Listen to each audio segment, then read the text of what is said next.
ಹೊಸಕೋಟೆ ತಾಲೂಕಿನ ಚೋಳಪ್ನಳ್ಳಿ ಗ್ರಾಮದಲ್ಲಿ ಚೋಳರ ಕಾಲದ ಪುರಾತನ ಶ್ರೀ ಗಂಗಾಧರೇಶ್ವರ ದೇವಾಲಯದಲ್ಲಿ ಸತತವಾಗಿ 16 ವರ್ಷಗಳಿಂದ ಕಾರ್ತಿಕ ಮಾಸದ ವಿಶೇಷ ಪೂಜೆ ನಡೆಸಿಕೊಂಡು ಬರುತ್ತಿದ್ದು, ಕಾರ್ತಿಕ ಸೋಮವಾರದ ಕೊನೆಯ ದಿನವ ಅಂಗವಾಗಿ ಶ್ರೀ ಗಂಗಾಧರೇಶ್ವರ ಸ್ವಾಮಿಗೆ ಉಜ್ಜಯಿನಿ ಶ್ರೀ ಮಹಾಕಾಳೇಶ್ವರ ಅಲಂಕಾರ ಹಾಗೂ 16ನೇ ವರ್ಷದ ಲಕ್ಷ ದೀಪೋತ್ಸವ ಕಾರ್ಯಕ್ರಮವನ್ನು ಸಾವಿರಾರು ಭಕ್ತರ ಸಮ್ಮುಖದಲ್ಲಿ ನೆರವೇರಿಸಲಾಯಿತು.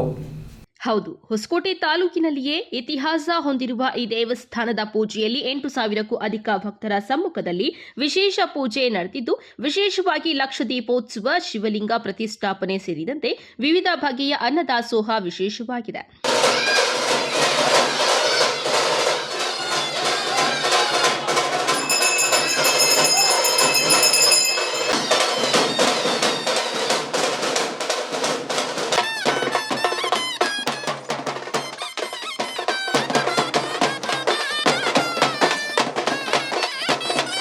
ಮಾಡಬೇಡಿ. ನಿಮಗೆ ಸೆಕ್ಯೂರಿಟಿ ಗಾರ್ಡ್ಸ್ ಇದ್ದಾರೆ, ದಯವಿಟ್ಟು ಅವರ ಸೂಚನೆಯನ್ನು ಪಾಲಿಸಿ. ಅವರ ಸೂಚನೆ ಮೇರೆಗೆ ತಮ್ಮ ಕಾರುಗಳು, ಬೈಕುಗಳನ್ನು ಪಾರ್ಕಿಂಗ್ ಮಾಡಬೇಕು ಕೇಳ್ಕೊಳ್ತೀವಿ. ಇದೇ ಸಂದರ್ಭದಲ್ಲಿ ಗ್ರಾಮದ ಯುವ ಮುಖಂಡ ಅನಂತ್ ಕುಮಾರ್ ಮಾತನಾಡಿ, ತಾಲೂಕಿನಲ್ಲೇ ಪ್ರಸಿದ್ಧಿ ಹೊಂದಿರುವ ದೇವಾಲಯಗಳಲ್ಲಿ ನಮ್ಮ ಗ್ರಾಮದ ಶ್ರೀ ಗಂಗಾಧರೇಶ್ವರ ಸ್ವಾಮಿ ದೇವಸ್ಥಾನ ಒಂದಾಗಿದ್ದು, ಯಾವುದೇ ರಾಜಕೀಯ ಜಾತಿ ಮತಗಳ ಭೇದವಿಲ್ಲದೆ ಒಗ್ಗಟ್ಟಿನಿಂದ ಕಾರ್ಯಕ್ರಮ ನೆರವೇರಿದೆ. ಸತತವಾಗಿ 16 ವರ್ಷದಿಂದ ತಾಲೂಕಿನಲ್ಲೇ ವಿಜೃಂಭಣೆಯಿಂದ ಕಾರ್ತಿಕ ಮಾಸದ ಸಂಭ್ರಮ ನಮ್ಮ ಗ್ರಾಮದಲ್ಲಿ ಎಲ್ಲರ ಸಮ್ಮುಖದಲ್ಲಿ ನೆರವೇರಿಸಿಕೊಂಡು ಬರುತ್ತಿದೆ ಎಂದರು. ಇದು ಬಂದು ಚೋಳಪ್ನಳ್ಳಿ ಗ್ರಾಮ, ಹೊಸಕೋಟೆ ತಾಲೂಕು, ಬೆಂಗಳೂರು ಗ್ರಾಮಾಂತರ ಜಿಲ್ಲೆ. ಇಲ್ಲಿ ಬಂದು ವರ್ಷ ಲಕ್ಷ ದೀಪೋತ್ಸವ ಕಾರ್ತಿಕ ಮಾಸ ನಾವು ವರ್ಷನೂ ಮಾಡ್ತೀರಿ. ಈ ದೇವಸ್ಥಾನ ಬಂದು ಸುಮಾರು ಏನಿಲ್ಲ ಅಂದರೆ ಒಂದು 700 ವರ್ಷದ ಇತಿಹಾಸ ಇದೆ.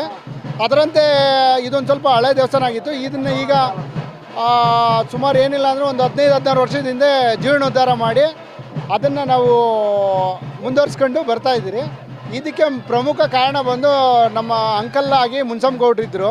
ಅವರು ಜಾಸ್ತಿ ಇದನ್ನು ಪ್ರಾಮುಖ್ಯತೆ ಕೊಟ್ಟು ದೇವಸ್ಥಾನ ಎಲ್ಲ ನಿರ್ಮಾಣ ಮಾಡಿದ್ರು. ಅವರು ಹೋದ್ಮೇಲೆ ಈಗ ನಾವು ಅವರ ಊರಿನ ಗ್ರಾಮಸ್ಥರು ಮತ್ತು ನಾವೆಲ್ಲ ಸೇರಿಕೊಂಡು ಅದನ್ನು ಮುಂದುವರ್ಸ್ಕೊಂಡು ಹೋಗ್ತಾ ಇದ್ದೀರಿ. ಇಲ್ಲಿ ಸುಮಾರು ಕಾರ್ತಿಕ ಮಾಸ ಲಾಸ್ಟು ಸೋಮವಾರಂದು ಸುಮಾರು ಏನಿಲ್ಲ ಅಂದರೆ ಒಂದು 3 ದಿನ ಕಾರ್ಯಕ್ರಮ ಇರ್ತದೆ. ಒಂದಿನ ಎಲ್ಲ ಮಾಮೂಲಿ ದೀಪಗಳು ಹಚ್ಚೋದು ಹಾಳು ಇದೆಲ್ಲ ಇರ್ತದೆ. ಇನ್ನೊಂದು ದಿನ ಬಂದು ಊಟದ ವ್ಯವಸ್ಥೆ ಮತ್ತು ದೀಪದ ಅಲಂಕಾರ, ಮತ್ತು ಈಗ ನೋಡಿದ್ರೆ ನೀವು ಪ್ರೋಗ್ರಾಮ್ ಆಗ್ಬೋದು, ವೀರಗಾಸೆ ಮತ್ತು ಕಾಂತಾರದ್ದು ಪ್ರೋಗ್ರಾಮ್ ಇರ್ಬೋದು. ಮತ್ತು ಅದ್ರ ಥರನೇ ಇವತ್ತು ಜನ ಎಲ್ಲ ಬಂದಿದ್ದಾರೆ. ಅವ್ರಿಗೆ ವಿಶೇಷವಾದ ಊಟದ ವ್ಯವಸ್ಥೆ ಇರ್ತದೆ. ಊಟದ ವ್ಯವಸ್ಥೆ ಮತ್ತು ದರ್ಶನ ಆಗ್ಬೋದು. ಮತ್ತು ಇವತ್ತು ಈ ಸಲ ಬಂದು ಈಶ್ವರನಿಗೆ ಉಜ್ಜಯಿನಿಯ ಅಲಂಕಾರ ಮಾಡಿಸಿದ್ದೀವಿ, ಮಹಾಕಾಳೇಶ್ವರ ಅಲಂಕಾರ ಮಾಡಿಸಿದ್ದೀರಿ. ಅದೇ ರೀತಿ ವರ್ಷನೂ ಒಂದೊಂಥರ ಡಿಫ್ರೆಂಟಾಗಿ ಮಾಡ್ಕೊಂಡು ನಡೆಸ್ಕೊಂಡು ಹೋಗ್ತಾ ಇದ್ದೀರಿ. ಈ ಸಲ ಬಂದು ಸುಮಾರು ಏನಿಲ್ಲ ಅಂದರೂ 5,000-6,000 ಜನಕ್ಕೆ ಊಟ ಮಾಡಿಸಿದ್ದೀರಿ. ಈಗಾಗಲೇ ಒಂದು 2,000 ಜನ ಕವರ್ ಆಗಿದ್ದಾರೆ. ಇನ್ನು ಒಂದು ನಮ್ಮ ನಿರೀಕ್ಷೆ ಪ್ರಕಾರ ಇನ್ನೂ ಒಂದು 4,000 ಜನ ಬಂದು ಊಟ ಮಾಡೋಂಥ ನಿರೀಕ್ಷೆ ನಾವು ಇಟ್ಕೊಂಡಿದ್ದೀರಿ. ಬರ್ತಾರೆ, ಅದೇ ರೀತಿ ಬಂದು ದರ್ಶನ ಮಾಡಿ ಊಟ ಮುಗಿಸ್ಕೊಂಡು ಹೋಗ್ತಾರೆ. ಇಲ್ಲಿ ಸುತ್ತಮುತ್ತಲು ಸುಮಾರು ಏನಿಲ್ಲ ಅಂದರೆ ಒಂದು 10-15 ಊರು ಗ್ರಾಮಸ್ಥರೆಲ್ಲ ಬಂದು ಸೇರ್ತಾರೆ. ಪ್ರಮುಖವಾಗಿ ನಮ್ಮೂರಿನ ಗ್ರಾಮಸ್ಥರು, ನಮ್ಮೂರಿನ ಹಿರಿಯರು, ಅದೇ ರೀತಿ ಸಿದ್ಧಿ ವಿನಾಯಕ ಬಳಗ ಗೆಳೆಯರು, ಮತ್ತು ವಿನಾಯಕ ಗೆಳೆಯ ಬಳಗರು, ಮತ್ತು ಗಂಗಾಧರೇಶ್ವರ ಟ್ರಸ್ಟವರು ಇವರೆಲ್ಲ ಸೇರಿ ಮತ್ತು ಊರಿನ ಮುಖ್ಯಸ್ಥರು ಮಾಡ್ತಾರೆ. ಅದೇ ರೀತಿ ಈಗ ಇದೇ ಆವರಣದಲ್ಲಿ ಸುಮಾರು ಏನಿಲ್ಲ ಅಂದರೂ ಒಂದು 60 ಲಕ್ಷ ರೂಪಾಯಿ ಖರ್ಚದಲ್ಲಿ ಅಯ್ಯಪ್ಪ ಸ್ವಾಮಿ ದೇವಸ್ಥಾನ ಒಂದು ನಿರ್ಮಾಣ ಮಾಡ್ತಾಯಿದ್ದೀರಿ. ಅದು ಇನ್ನೊಂದು ನಿರ್ಮಾಣ ಅಂತ ಪೂರ್ಣಗೊಂಡಿದೆ. ಅಮ್ಮಮ್ಮ ಅಂದರೆ ಇನ್ನೊಂದು 2-3 ತಿಂಗಳಲ್ಲಿ ಅದನ್ನು ಕಂಪ್ಲೀಟ್ ಮಾಡ್ತಾರೆ. ಬಳಿಕ ಗ್ರಾಮದ ಯುವ ಮುಖಂಡ ರಾಮಾಂಜಿ ಮಾತನಾಡಿ, ಕೆಲವು ಕಡೆ ದೇವಾಲಯಗಳ ಹೆಸರು ಬಳಸಿಕೊಂಡು ಹಣ ವಸೂಲಿ ಮಾಡಿ ದಂಧೆ ಮಾಡುತ್ತಿದ್ದಾರೆ. ಆದರೆ ಇಲ್ಲಿ ದೇವರ ಆಶೀರ್ವಾದದಿಂದ ಯಾವುದೇ ಹಣ ವಸೂಲಿ ಮಾಡದೆ ಭಕ್ತರ ಸಹಕಾರದಿಂದ ವರ್ಷದಿಂದ ವರ್ಷಕ್ಕೆ ಭಕ್ತರ ಸಂಖ್ಯೆ ಹೆಚ್ಚಾಗುತ್ತಿದ್ದು, ಭಕ್ತರ ಅರಿಕೆಗಳು ಈಡೇರುತ್ತಿವೆ. ಆದ್ದರಿಂದ ಈ ಬಾರಿ ಸುಮಾರು 8,000ಕ್ಕೂ ಹೆಚ್ಚು ಜನ ಆಗಮಿಸಿದ್ದು, ಎಲ್ಲರಿಗೂ ವಿಶೇಷವಾಗಿ ಅನ್ನದಾಸೋಹವನ್ನ ನೀಡಲಾಗಿದೆ ಎಂದರು. ಕಾರ್ಯಕ್ರಮದಲ್ಲಿ ಸಾವಿರಾರು ಭಕ್ತರು ಆಗಮಿಸಿ ದೇವರ ದರ್ಶನ ಪಡೆದರು. ಎಲ್ಲರಿಗೆ ಪ್ರಪ್ರಥಮವಾಗಿ ಲಕ್ಷ ದೀಪೋತ್ಸವದ ಶುಭಾಶಯಗಳು.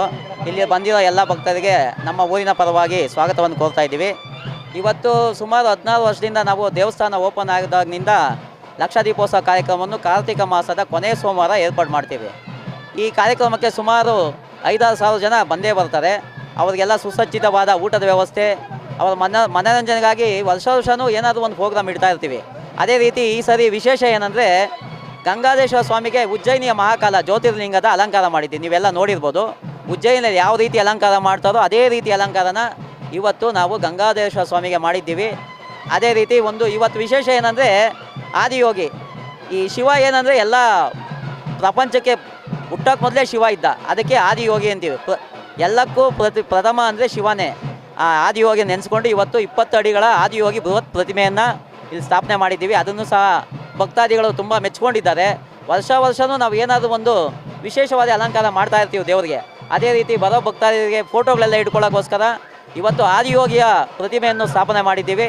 ಇದಕ್ಕೋಸ್ಕರ ನಮ್ಮ ಊರಿನ ಗ್ರಾಮಸ್ಥರಾಗಲಿ, ನಮ್ಮ ಸಂಘದ ಸದಸ್ಯರಾಗಲಿ, ಸಿದ್ಧಿವಿನಾಯಕ ಗೆಳೆಯರ ಬಳಗ ಆಗಲಿ, ಗಂಗಾಧರೇಶ್ವರ ಭಕ್ತ ಮಂಡಳಿ ಆಗಲಿ, ಏಕದಂತ ಗೆಳೆಯರ ಬಳಗ, ಇವರೆಲ್ಲ ತುಂಬ ಎಫರ್ಟ್ ಆಗಿದ್ದೀವಿ ಒಂದು 15 ದಿನದಿಂದ. ನಮಸ್ಕಾರ, ನಮ್ಮ ಹೆಸರು ವಿಕಾಸ್ ಅಂತ.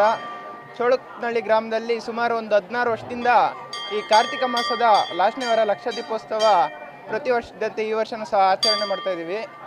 ಇದನ್ನು ನಮ್ಮ 2009ರಲ್ಲಿ ನಮ್ಮ ಮುನ್ಸಾಮ್ಗೌಡ್ರನ್ನವರು ಈ ದೇವಸ್ಥಾನನ ಮರುಪ್ರತಿಷ್ಠಾಪನೆ ಮಾಡಿಸಿ ಮತ್ತೆ ಅವತ್ತಿನಿಂದ ಇವತ್ತಿನವರೆಗೂ ಸತತವಾಗಿ 16ನೇ ವರ್ಷ ಇದು. ಅವತ್ತಿನಿಂದ ಲಕ್ಷ ದೀಪೋತ್ಸವ ಮಾಡಿಸ್ತಾ ಇದ್ದೀವಿ. ಸುಮಾರು 8,000 ಜನಕ್ಕೆ ಊಟದ ವ್ಯವಸ್ಥೆ ಇರ್ತದೆ. ದೇವರಿಗೆ ಇವತ್ತು ಕಾಶಿ ವಿಶ್ವೇಶ್ವರನ ಅಲಂಕಾರ ಸಹ ಮಾಡಿದ್ದೀವಿ. ಅದೇ ರೀತಿ ಚೋಳಪ್ನಹಳ್ಳಿ ಗ್ರಾಮದಲ್ಲಿ ನೂತನವಾಗಿ ಅಯ್ಯಪ್ಪ ಸ್ವಾಮಿ ದೇವಾಲಯ ಸಹ ಕಟ್ತಾ ಇದ್ದೀವಿ. ಅದಕ್ಕೆ ಭಕ್ತಾದಿಗಳು ತಮ್ಮ ಕೈಲಾದ ಸಹಾಯವನ್ನು ಮಾಡಬೇಕು. ಮುಂದೆ ಇದೇ ರೀತಿ ಮುಂದಿನ ವರ್ಷ ಸಹ ಲಕ್ಷ ದೀಪೋತ್ಸವಕ್ಕೆ ಹೆಚ್ಚಿನ ಸಂಖ್ಯೆಯಲ್ಲಿ ಭಾಗವಹಿಸಬೇಕಂತ ಈ ಮೂಲಕ ಕೇಳ್ಕೊಳ್ತಾ ಇದ್ದೀನಿ. ಸುಮಾರು ಶುಭಾಶಯಗಳು. ನಾವು ವಿಜೃಂಭಣೆ ವರ್ಷ ವಿಜೃಂಭಣೆ ನಡೆಸ್ಕೊಂಬರ್ತಾ ಇದ್ರಿ. ಈ ನಡೆಸೋದಕ್ಕೆ ಏನು ನಮಗೆ ಸಪೋರ್ಟ್ ಸಿಕ್ಕಿದೆ, ಈ ಗ್ರಾಮಸ್ಥರಾಗ್ಬೋದು, ಪಕ್ಕದೂರಿನಾಗ್ಬೋದು, ಯಾರಾದರೂ ನಾವು ಏನೇ ಸಹಾಯ ಕೇಳಿದ್ರು ವಿಜೃಂಭಣೆಯಿಂದ ಅವ್ರ ಕೈಲಾದಂಥ ಸಹಾಯ ಮಾಡ್ತಾಯಿದ್ದಾರೆ. ಅದರಿಂದ ನಾವು ಈ ಯಾರಿಗೆ ಆಗ್ಬೋದು ಊಟ ವ್ಯವಸ್ಥೆ ಆಗ್ಬೋದು, ಒಂದು ಊಟ ಅನ್ನೋದು ಮದುವೆ ಊಟ ಥರ ನಾವು ಆಯೋಜನೆ ಮಾಡೋದು. ಈ ದೀಪದ ಅಲಂಕಾರ ಮತ್ತು ಈ ಊಟ ಡೆಕೋರೇಷನ್ ಇವೆಲ್ಲ ನಾವು ತುಂಬ ಗ್ರ್ಯಾಂಡಾಗಿ ಮಾಡ್ತೀವಿ. ಕಾರಣ ಏನು ಅಂದರೆ ಈ ನಮ್ಗೆ ಕೊಡ್ತಾರಂಥ ಸಪೋರ್ಟು, ಈ ಸಪೋರ್ಟ್ ಇಲ್ಲ ನಾವು ಮಾಡೋದಕ್ಕಾಗಲ್ಲ. ಈ ಜನನೂ ಅಷ್ಟೇ. ಈಗ ನಾನು ಲಾಸ್ಟ್ ಟೈಮ್ ಹೇಳಿದೆ ಧರ್ಮಸ್ಥಳ ಆಗುತ್ತೆ ಅಂತ. ನನಗೆ ತಿಳಿದ ಮಟ್ಟಿಗೆ ಇದು 20 ವರ್ಷಕ್ಕೆ 100% ಮಿನಿ ಧರ್ಮಸ್ಥಳ ಆಗುತ್ತೆ ಅನ್ನೋದು ನನ್ನ ಅನಿಸಿಕೆ. ಇದು ತುಂಬ ವಿಜೃಂಭಣೆ ಮಾಡ್ತಾ ಇದ್ದಾರೆ. ಇದು ಹಿಂಗೆ ಮುಂದುವರ್ಕೊಂಡು ಹೋಗಲಿ, ದೇವರ ಆಶೀರ್ವಾದ ಎಲ್ಲರಿಗೂ ಕೊಡಲಿ, ತನು ಮನ ಅವ್ರ ಆರೋಗ್ಯ ಐಶ್ವರ್ಯ ಎಲ್ಲರಿಗೂ ಚೆನ್ನಾಗಿ ಇಟ್ಟಿರಲಿ ಅಂತ ಕೋರ್ಕೊಂಡು ನಾನು ಕಾರ್ತಿಕ್ ಸೋಮವಾರ ಶುಭಾಶಯ ತಿಳಿಸ್ಬಿಟ್ಟು ಧನ್ಯವಾದ ತಿಳಿಸ್ತೀನಿ.